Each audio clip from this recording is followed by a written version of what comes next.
చెప్పాలా సైకిల్కి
ఉంటామమ్మా.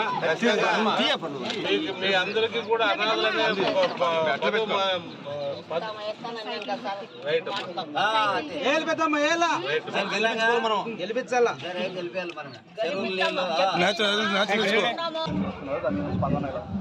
తెలుగుదేశం పార్టీ కళ్యాణదుర్గం నియోజకవర్గ అభ్యర్థిగా ఈరోజు సిబాయి నుంచి ఇంటింటికి ప్రచారం ప్రారంభించడం జరిగింది.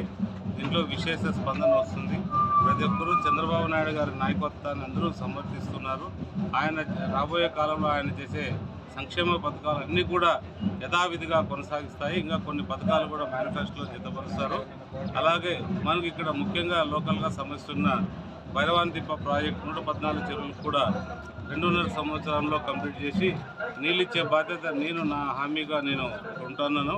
ఆ హామీని నెరవేర్చి ఖచ్చితంగా తర్వాత మళ్ళీ 5 సంవత్సరాల తర్వాత మళ్ళీ మీ ముందు ఓటు వేయడానికి వస్తానని తెలియజేశారు అందరికీ. ఓటు సార్ అంతా ఫస్ట్ అక్కడ వచ్చిన మేనిఫెస్టో చూసి ఒకటి రూపొందించి వాళ్ళు ఏమిస్తారో చూసి దాని తర్వాత ఒకటి మేము కూడా ప్రిపేర్ చేసి ఇస్తాం.